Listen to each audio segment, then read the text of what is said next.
Welcome everybody to Wednesday evening practice. We have Chris joining us from Zoom tonight and various people in the shrine room. I will begin by handing over to Casper, who has a Dharma glimpse by our very own Dave Smith to read out on living in Upton.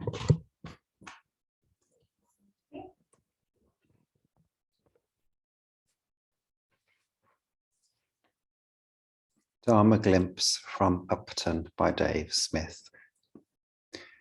My partner and I have been living at the Buddhist temple in Malvern for about a year and a half now. It has been our home and our place of refuge, and we've benefited greatly from living at the heart of this wonderful Buddhist community. Several weeks ago, we unexpectedly had to move out to help care for an elderly relative in a neighbouring town. At first, this seemed like a wrench and an inconvenience, and I was looking forward to our life returning to how it was before. Now, when I look at our life, I feel thankful for this opportunity to spend time living with Granny. I have had the privilege to witness the love and compassion between her and my partner. There is sometimes a clash of personalities, as Granny is not always the easiest person to live with. But beneath this, there is a real tenderness between them. Our lives have changed quite considerably, but when I look out the window, there is still the same sky, still the same sun and moon, and the birds are still singing. Living at the temple taught me about attachment and impermanence. Now I've been given the opportunity to put into practice some of these teachings. Living here, I have a warm, comfortable bed, a shower when I want one, and the companionship of my partner and her Granny. It's an easy life. I'm regularly requested to leave the room when some of the more personal care is carried out. I spend this time reading, walking the dog, or contemplating life whilst washing up. My time for Buddhist practice has increased due to the new routines of our situation and these short periods of time when I'm alone. As soon as I stopped craving and longing for what I thought I'd lost, or what I perceived I was missing out on, it quickly became apparent that I have everything I need and more. The ever-changing world outside is still there, and my ability to find either peace or suffering is still within me. I'm choosing peace. Namo Mitabu. Thank you, Dave. Kate. So we will now move into some silence together, sit together in silence for a little while. As we sit in the silence, you can either just pay attention to your breath as it goes in and out without changing it, or just notice what's going on inside you. And as you notice things, try not to hold on to them, just let them float past you. I once had the description of, it's like you're in a room and the leaves are blowing in one side through an open door. Just let them blow out the other door. Don't hold on to them. After a while of sitting, we will begin chanting together, and do join in the chanting when you roughly get the tune. And then we'll have a little bit more silence before we move on to something else. Namo Mitabu.